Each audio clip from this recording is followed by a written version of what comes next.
오늘 저와 여러분에게 주신 하나님의 말씀은 마태복음 4장 18절에서 20절 말씀입니다. 갈릴리 해변에 다니시다가 두 형제 곧 베드로라 하는 시몬과 그 형제 안드레가 바다에 그물을 던지는 것을 보시니 저희는 어부라. 말씀하시되 나를 따라오너라. 내가 너희로 사람을 낚는 어부가 되게 하리라 하시니 저희가 곧 그물을 버려두고 예수를 쫓으니라. 다른 사람들에게 예수님을 전해주고자 열망하시는 포트리 교회 성도 여러분, 주님 안에서 평안하십니까? 하나님께서 여러분들의 열정과 다른 사람들을 구원코자 하는 열심에 크나큰 축복과 은혜로 함께 하셔서 늘 새로운 용기와 믿음으로 온전케 하시기를 주님의 이름으로 축원합니다. 우리는 매주 바른 신앙 세우기를 위해 성경에서 말하는 여러 가지 신앙과 믿음의 의미들을 좀 더 자세히 분명하게 정립하기 위해 살펴보고 있습니다. 지난 시간에는 그리스도 안에 거함 함께 살펴보았는데요. 그리스도 안에 거하는 것은 그분 안에 머문, 남아있음, 거주함, 이 세 가지의 의미를 살펴봄으로 이해를 도왔었습니다. 머문은 그분 안에 서는 것입니다. 나의 자리가 어디인지를 분명하게 아는 것이지요. 이것은 시련과 어려움 때문에 변하는 것이 아닙니다. 그분 안에 거하는 것은 어떠한 상황이 진행되고 오래 지속되더라도 끝까지 남아있는 것을 말하는 것입니다. 3년 동안 비가 내리지 않았어도 6번이나 기도를 드렸는데도 아무런 반응이 없더라도 7번째 다시 기도드리는 믿음과 용기가 있어서 끝까지 남아있는 것입니다. 그분 안에 거한다는 것은 바로 그분과 함께 사는 것이고 교제하는 것입니다. 그분의 것이 내 것이 되고 내 것이 그분의 것이 되는 것이죠. 이때에 우리가 주님 앞에 부끄러움이 없는 상태, 이것을 말하는 것입니다. 즉 죄가 없는 상태를 말하는 것이죠. 그래서 죄가 버려지고 그 가운데 예수 그리스도께서 계시는 것, 이것이 바로 그리스도 안에 거하고 그분 안에 사는 것의 최정점이라고 할 수 있습니다. 이렇게 그리스도 안에 거하고 그리스도께서 우리 안에 거하시게 될 때 우리의 모습은 어떤 모습일까요? 바로 예수님을 많이 닮은 사람이 될 것이고요. 그런 기쁨과 즐거움을 다른 사람들에게 나타내기를 즐겨하게 될 것입니다. 오늘 바른 신앙 세우기 16번째 시간으로 예수 그리스도를 아는 전도 함께 살펴보겠습니다. 전도란 무엇을 의미하는 것일까요? 많은 사람들이 부담스러워하는 전도, 왜 그럴까요? 왜 그렇게 사람들을 만나기를 두려워하고 전도가 하기가 힘들까요? 그 이유와 원인들 그리고 해결 방법들을 말씀을 함께 살펴보시면서 얻게 되기를 간절히 바랍니다. 먼저 왜 전도가 필요할까 하는 것입니다. 그 이유는 주님을 아는 가장 효과적인 방법이기 때문에 그렇습니다. 전도를 하지 않으면 예수님의 마음으로 다가오지 않아요. 그런가 보다 하지 그렇구나가 안 되는 것입니다. 전도는 바로 이 그렇구나, 이거였구나 라는 것을 깨닫게 하는 가장 효과적인 방법이라는 사실입니다. 전도는 남에게 전달해 주는 것을 의미하는데요. 그것은 복음을 전달해 주는 것인데 방법은 천차만별입니다. 너무나도 다양하고 많이 있습니다. 그래서 전도 세미나 등에 참여해보면 방법적인 것을 막 이야기합니다. 그것을 듣고 와서 실천하려고 했더니 너무 제약적이고 그것을 받아줄 사람들이 우리 주변에 없어요. 방법이 나에게 맞지 않고 익숙하지 못하기 때문에 실패해버리고 실망하고 말죠. 그리고 나는 안 되는가 보다 라고 생각하고 포기합니다. 무엇이 잘못되었을까요? 바로 순서가 잘못되어 있기 때문입니다. 받아야 전달해 줄 수 있는 것입니다. 먼저는 주님께 충분히 받으십시오. 어떻게 받는지는 함께 더 자세히 살펴보도록 할게요. 전도가 어려운 이유 중에 하나가 사랑이 식어졌기 때문입니다. 처음에는 막 다가가요. 그런데 이 사랑이 식어지는 이유는 불법이 성하기 때문인데 열정을 가지고 도와줬어요. 무엇인가를 전해주려고 했는데 알고 봤더니 이 불법자예요. 사기꾼입니다. 남을 속이는 일을 전문적으로 하는 사람이에요. 그러면 그들에게 더 이상 뭘 갖다 줄 수 있을까요? 사랑을 식어지게 하는 효과적인 방법은 불법입니다. 자신에게 하나님의 사랑이 들어올 수 있는 것을 효과적으로 막는 것이 바로 이 불법이지요. 내 안에 죄가 있는 것입니다. 그때 필요한 것이 바로 애다름이고 긍휼입니다. 예수 그리스도의 은혜로 우리가 이것들이 해결되어야만 하는 것이죠. 전도의 핵심은 바로 그런 우리를 그리스도 앞에 그대로 드러나게 하고 우리로 예수 그리스도를 체험하게 하는 것입니다.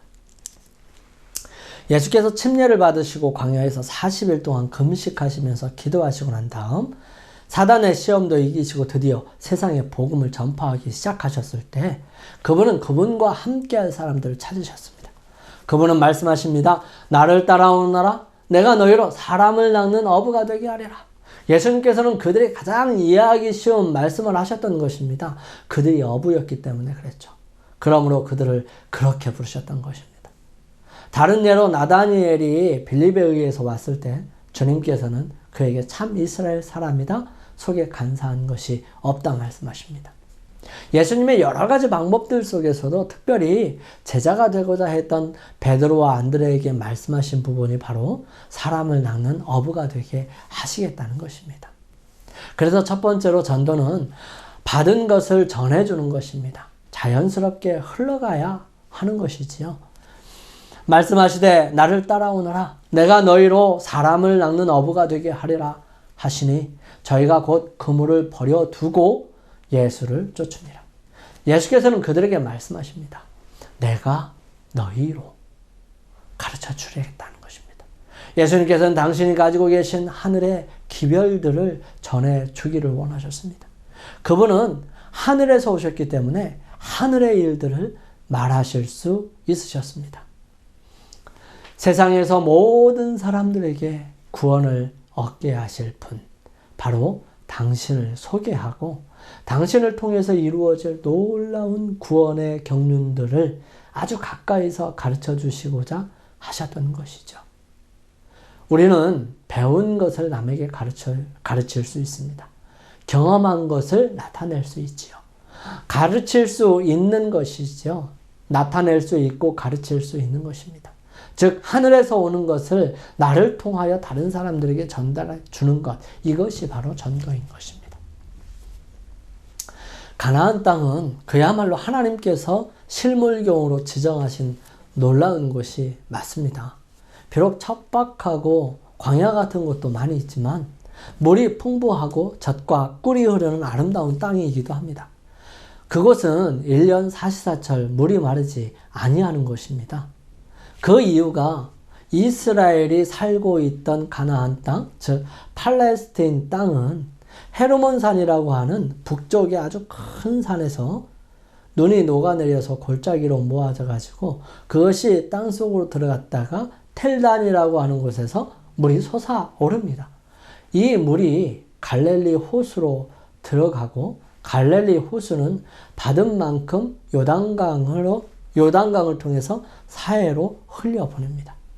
사해는 해수면보다 200m 정도 아래에 있기 때문에 더 이상 다른 곳으로 물이 빠져나갈 곳이 없습니다. 이 물은 결국은 바다로 나가야 되는데 바다로 연결되면 바닷물이 오히려 유입되지 바깥으로 나가는 것은 아니기 때문에 그렇죠. 그래서 그곳은 물을 받기만 합니다. 그래서 그것을 사해라고 해요. 갈릴리 호수는 배를 타고 고기를 잡습니다. 거기는 풍부합니다. 하지만 사해는 단 한 사람도 고기를 잡기 위해 배를 띄우지 않습니다. 왜냐하면 거기에는 물고기가 살지 않기 때문이지요. 여기에서 우리는 전도를 이해할 수 있을 것입니다. 받은 대로 주면 풍성해집니다. 삶이 풍요로워져요. 행복해지는 것이죠. 하지만 반대로 받기만 하고 주지 않으면 썩게 되죠. 죽어버리지요. 거기에는 풍요로움이 전혀 없습니다. 그 결과는 죽음뿐이라는 사실입니다. 예수님께서 말씀하십니다. 사람을 낚는 어부가 되게 하리라. 그리고 예수님께서 제자들에게 사람의 마음을 사려면 이렇게 해야 한다. 그들의 마음을 설득하려면 이런 방법을 사용해야 한다. 사람들이 방황하고 있을 때 탁 낚아채는 방법은 이렇다. 등등의 이야기를 가르치신 것이 아니에요. 예수님께서는 그들을 사랑하셨어요. 그리고 풍성하게 사랑을 주셨습니다. 그리고 그들과 함께 지내셨어요. 동거동락했던 것입니다. 그들에게 능력을 주셨어요. 그분이 가지고 있는 것을 주신 것입니다. 그들에게 함께 봉사할 수 있도록 초청하셨어요. 그래서 그들은 3년 반 내내 이렇게 지냈습니다. 그들은 수많은 시간 동안 같이 걸었고요. 예수님께서 무리들에게 말씀하실 때 들었습니다. 그리고 하늘 아버지의 사랑이 어떠한지, 예수님은 사람들을 어떻게 대하시는지 진정한 사랑을 배운 것입니다. 그들 스스로가 자신의 힘으로 무엇인가를 하려 했을 때 그들은 안 된다는 사실을 뼈저리게 느꼈습니다.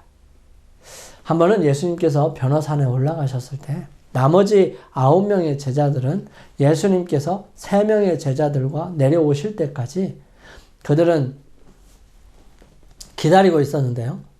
예수님께서는 3명만을 데리고 가신 것에 대해 조금은 불만이 있었는지 모르겠습니다. 아마 그들은 3명보다 못하지 않는다고 생각했는지도 모르겠어요. 어쨌든 아침이 밝았을 때 한 아버지가 귀신 들린 아들을 데리고 왔었습니다.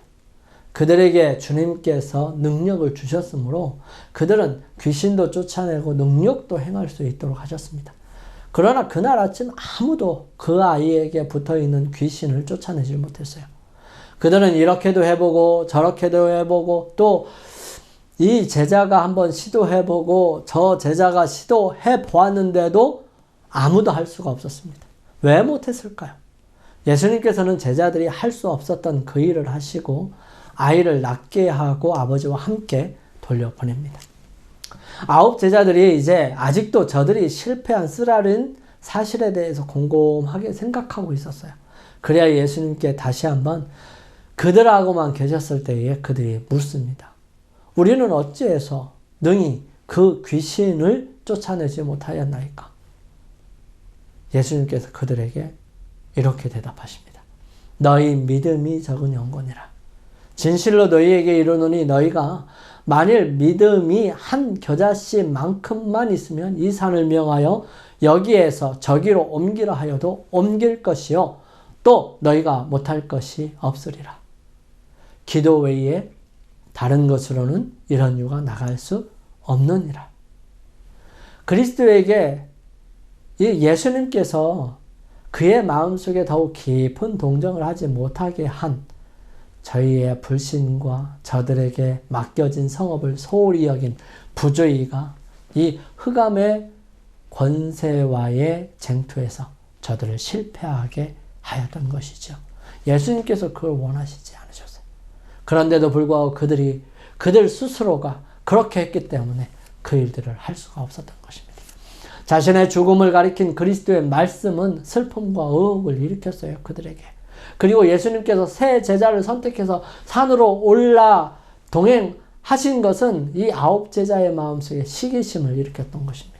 기도하고 그리스도의 말씀을 명상함으로써 믿음을 굳건하게 하는 대신에 그들은 낙심과 사사로운 불평에 사로잡혀 있었습니다.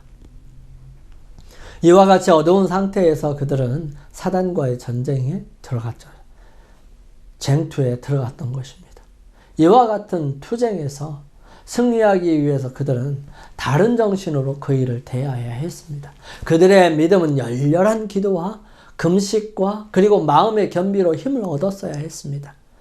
그들은 자신을 배우고 성령과 하나님의 능력으로 충만하게 체험을 입었어야 했습니다. 그것은 열렬하고 꾸준한 기도, 그리고 탄원하는 믿음, 하나님께 전적으로 맡기고 그 사업에 아낌없이 헌신하는 믿음, 그것만이 이 정사와 권세와 이 어두움의 세상 주관자들과 하늘에 있는 악의 영들에 맞서 싸우는 전쟁에서 사람으로 하여금 성령의 도우심을 받을 수 있게 해서 승리할 수 있도록 할 수 있다는 것입니다.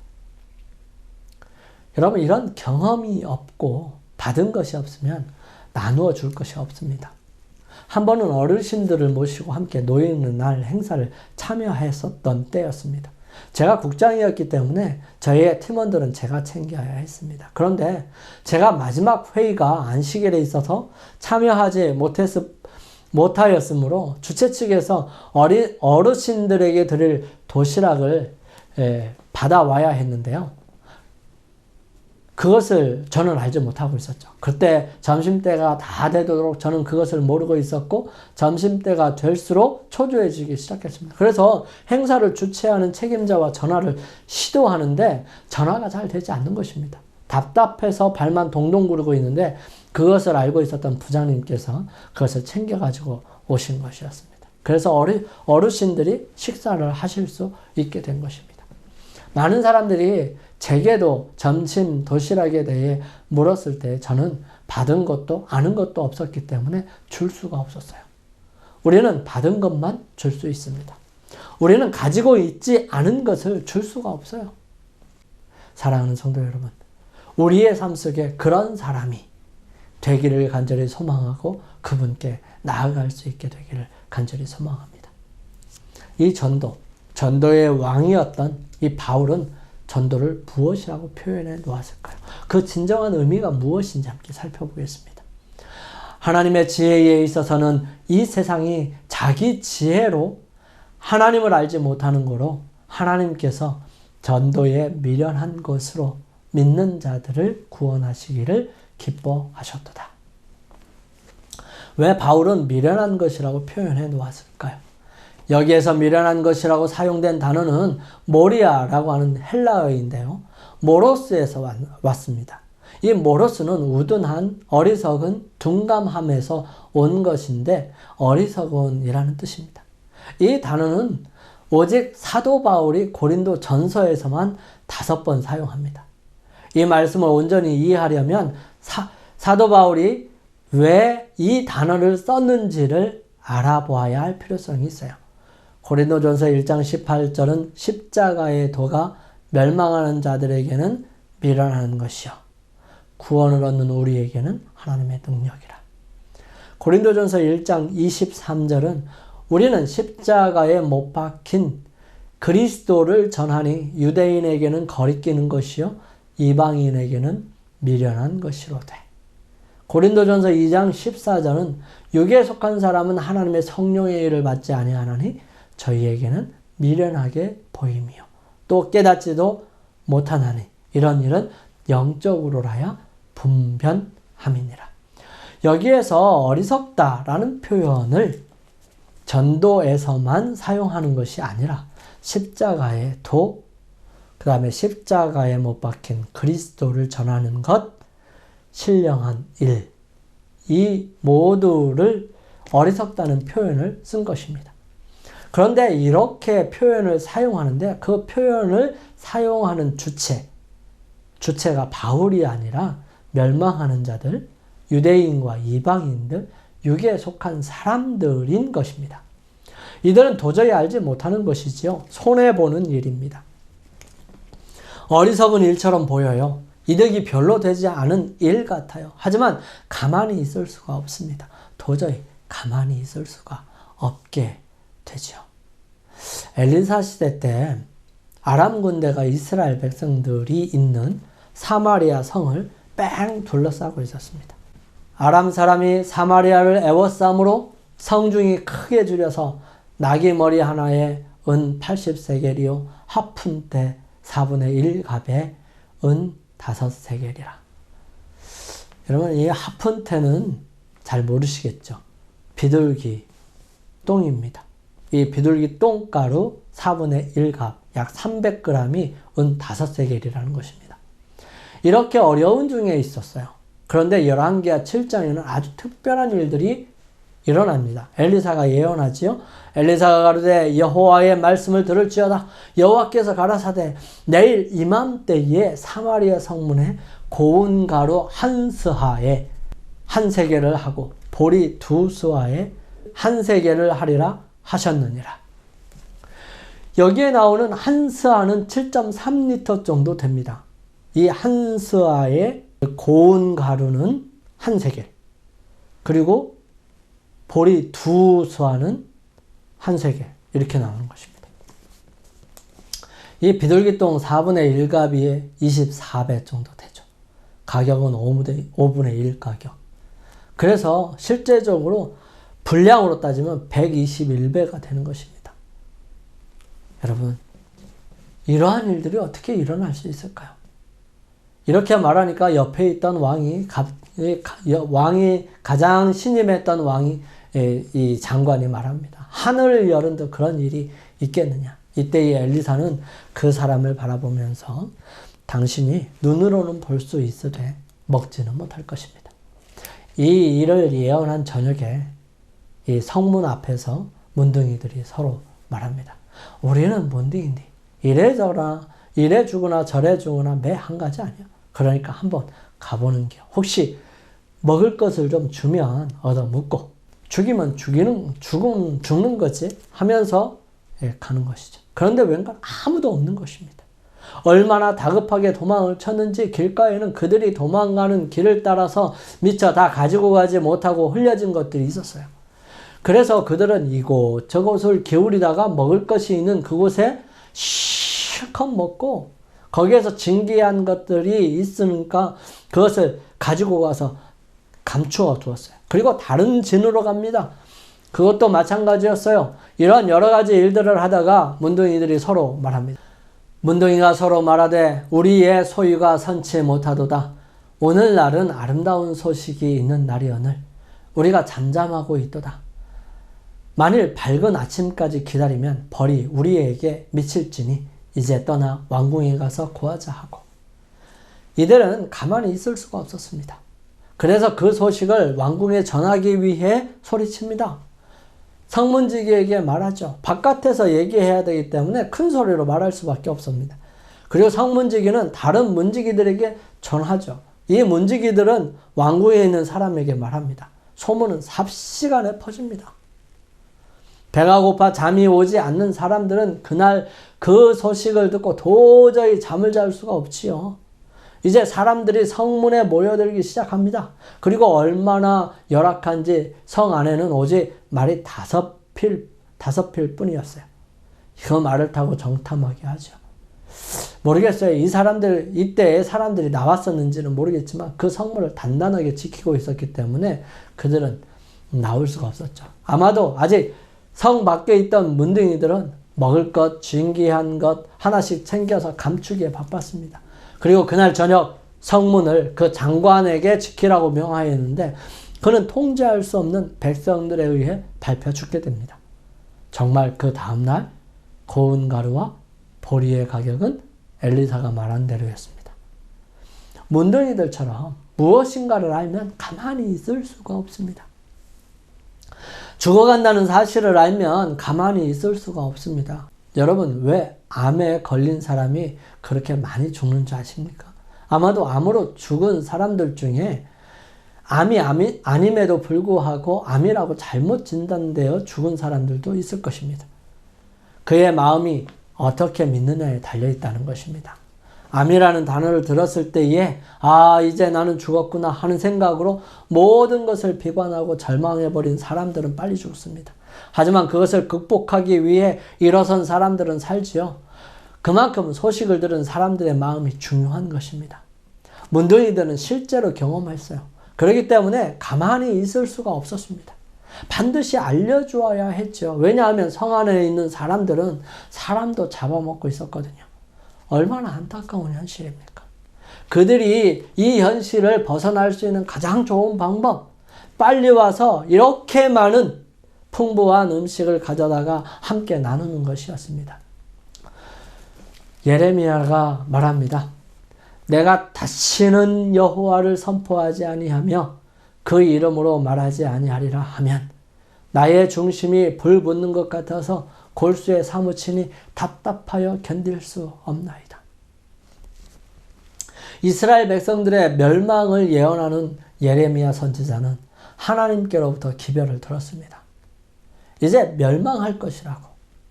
그래도 적게 죽으려면 복종하라고 말하는 것이죠. 갈대아 사람들을 대적하지 말라고 말씀하신 것입니다. 근데 말을 안 듣습니다. 유다 백성들이 예레미야의 말을 들었으면 예루살렘에 있는 이 솔로몬 성전을 보존할 수 있었을 것이에요. 그리고 그들은 잡혀가기는 했지만 다시 회복할 수 있었을 것입니다. 그러나 그들은 그 말을 듣지 않았습니다.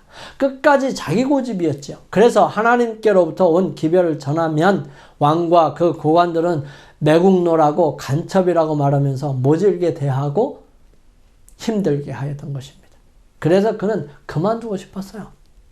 이런 사람들에게 기별을 전하면 뭐해 하면서 말하지 않을 것이라고 생각하고 마음을 먹으면 그 속이 가만히 있지 못하는 것입니다. 불 붙는 것 같아. 이 백성을 구하고 싶어서 한 사람이라도 더 살리고 싶어서 예레미야는 나서는 것입니다. 예수님께서 말씀하세요. 너희는 세상의 빛이라. 산 위에 있는 동네가 숨기우지 못할 것이요 사람이 등불을 켜서 말 아래 두지 아니하고 등경 위에 두나니 이러므로 집안 모든 사람에게 비추느니라. 이같이 너희 빛을 사람 앞에 비추게 하여 저희로 너희 착한 행실을 보고 하늘에 계신 너희 아버지께 영광을 돌리게 하라. 우리는 흔히 이 말씀을 우리가 빛이다. 그러니 열심히 비추자라고 이해합니다. 그리하여 빛이 아닌데도 빛인 것처럼 생각하여 열심히 노력하죠. 아무리 멋있는 가로등이라 할지라도 거기에 전기가 들어오지 않으면요.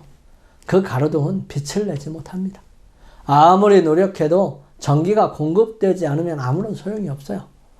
노력으로 되는 것이 아닙니다. 전기가 있어야 하고 빛이 있어야 합니다. 하늘로부터 오는 빛이 내 안에 있어야 하고 나의 삶으로 그분을 경험해야 합니다. 내가 그분을 알아야 다른 사람들에게 빛을 전할 수 있는 것이죠. 그러나 예수께서 제자들에게 너희 빛을 비추기 위하여 분투하라고 명령하지 않으셨습니다. 단지 빛이 비추게 하라고 말씀하셨어요. 그분께서 마음속에 거하시면 그분의 임재의 빛을 감출 수가 없습니다. 만일 그리스도를 따르노라고 공언하는 사람들이 세상에 빛이 되지 못한다면 그것은 생명의 능력이 그들에게서 떠나갔기 때문입니다. 만일 그들에게 빛이 없다면 그것은 그들이 빛의 근원되는 분과 분리되었기 때문이지요. 우리 마음속에 예수 그리스도를 경험하고 알게 되고 마음에 있게 되면 그분을 다른 사람에게 소개하고 싶은 마음이 간절하게 되는 것입니다. 그것이 그리스도인에게 이르러 오는 첫 번째 반응인 것입니다. 내가 예수 그리스도를 아는 것이 기쁘지 아니합니다. 그런데 어떻게 그분을 믿으라고 말할 수 있겠습니까? 우리는 우리 마음에 예수님이 어떤 분이신지를 개인적으로 알아야 합니다. 그분을 아는 방법은 첫째, 내가 죄인이라는 사실을 인식하는 것이 필요합니다. 그래서 나에게는 예수 그리스도가 필요하다는 사실을 인식하는 거죠. 두 번째, 그분에게 죄를 고하고 모든 사람이 어떠한 죄든지 용서를 받을 수 있음을 알고 나아가 용서를 받는 것입니다. 그래서 그 평안함을 경험하는 것이에요. 세 번째, 그분이 주시는 평안을 마음에 받아들이고 죄가 없어진 자리에 그분의 엄청난 사랑으로 채우는 것입니다. 네 번째, 그 사랑을 나만 간직하고 있지 않고 다른 사람들에게 전해주는 것입니다. 그러므로 우리가 함께 살펴볼 내용은 전도가 어떤 유익을 우리에게 줄 것인가 하는 것입니다. 전도는 하나님께서 우리의 유익을 위해 명하신 것입니다. 자기의 때에 자기의 말씀을 전도로 나타내셨으니 이 전도는 우리 구주 하나님의 명대로 내게 맡기신 것이라. 여러분은 불행한 사람입니까? 행복한 사람입니까? 세상에서 가장 행복한 사람은 남을 섬기는 일에 자신의 생애를 바치는 사람입니다. 가장 불행한 사람은 자신을 섬기는 일에 바치는 사람이죠. 그렇다면 여러분은 어떤 사람입니까? 정말 행복한 사람이 되기를 소망합니다. 분명한 것은 여러분이 어떠한 행복을 찾았든지 간에 그 행복은 자신을 잃어버리고 남에게 도움의 손길을 내민 결과로 온다는 것입니다. 자신을 섬기는 일에 빠져있는 사람이야말로 가장 불행한 사람이 되는 것이죠. 참된 행복이 발견되는 곳은 봉사의 생애에서뿐이다. 쓸모없고 이기적인 생애를 사는 사람은 불행하다. 하나님께서 당신의 백성들을 위해 가지신 목표의 하나는 그들이 행복한 사람이 되는 것입니다. 예수님께서 말씀하셨습니다. 누구든지 제 목숨을 구원코자 하면 잃을 것이요. 누구든지 나와 복음을 위하여 제 목숨을 잃으면 구원하리라. 하나님께서는 행복을 경험하기를 원하십니다. 우리의 활동 속에서 다른 사람의 구원과 새로운 생명을 얻는 것, 이것보다 기쁜 일이 어디 있을까요? 여러분, 우리의 마음속에 예수님의 마음이 느껴져야 하는 거예요. 경험되어져야 하는 것입니다. 우리 찬미가 기쁜 일이 있어 하늘 종치네 먼데 죄인 돌아왔도다 라고 하는 찬양이 있죠. 영혼 구원이야말로 우리가 세상에서 누릴 수 있는 가장 큰 기쁨들이에요. 하나님의 거룩한 사업에 동참하는 아주 특별한 특권입니다. 하늘은 그 일을 관심 있게 바라보고 있습니다.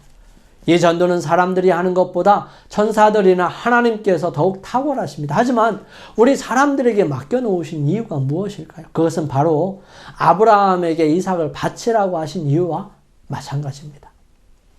자신을 사랑하는 아들을 주는 마음이 얼마나 큰 사랑인지를 깨닫는 것입니다. 즉 세상 사람들의 구원을 위해 주님께서 구원의 경륜을 이루셨습니다. 그런 주님의 마음이 얼마나 기쁘고 마음이 벅찬 일인지 경험해 보라는 것이지요. 영혼 구원을 통해 영혼 구원을 위해 나서지 않는 사람은 결코 그 기쁨을 경험하지 못할 것입니다. 하나님께서는 이 세상을 구원하시는 그 놀라운 역사에, 그 엄청난 사랑에, 그 가슴 벅찬 감동에 동참하라고 하는 것입니다. 우리가 전도하게 될 때에 연약함을 알게 되어 주님께 간구할 것입니다.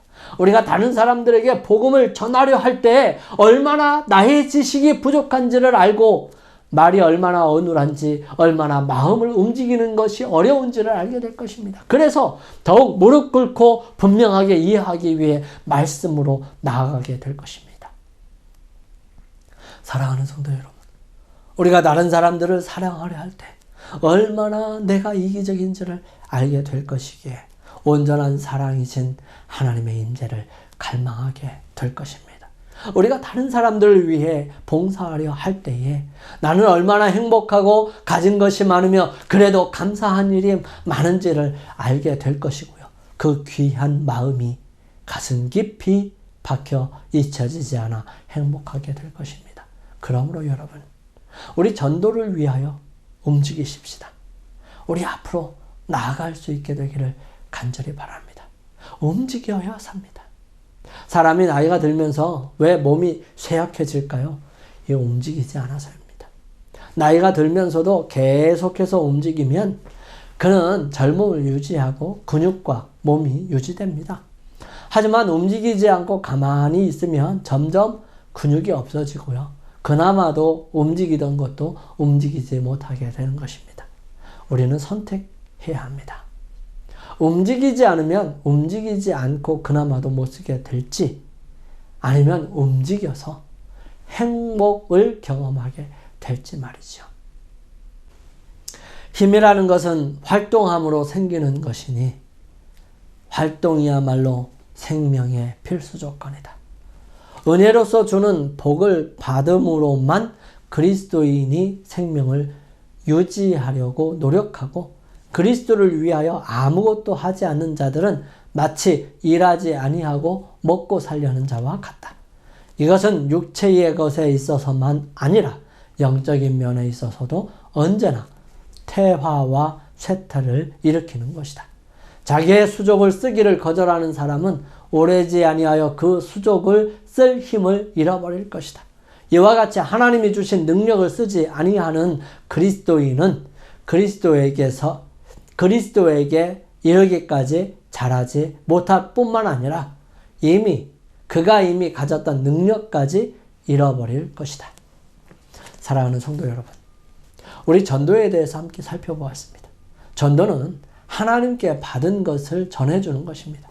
우리가 받은 것을 전해주지 못한다면 죽게 될 것입니다. 하나님께서 우리에게 주시는 것들이 소중하고 귀한 만큼 더 풍성하게 복으로 남아있게 하기 위해 전해 주어야 합니다. 그래야 풍성해지고 더 큰 축복들과 은혜가 주어집니다. 전해주지 않고 가지고 있으면 그것은 하루 지난 만나처럼 썩어져 버릴 것입니다.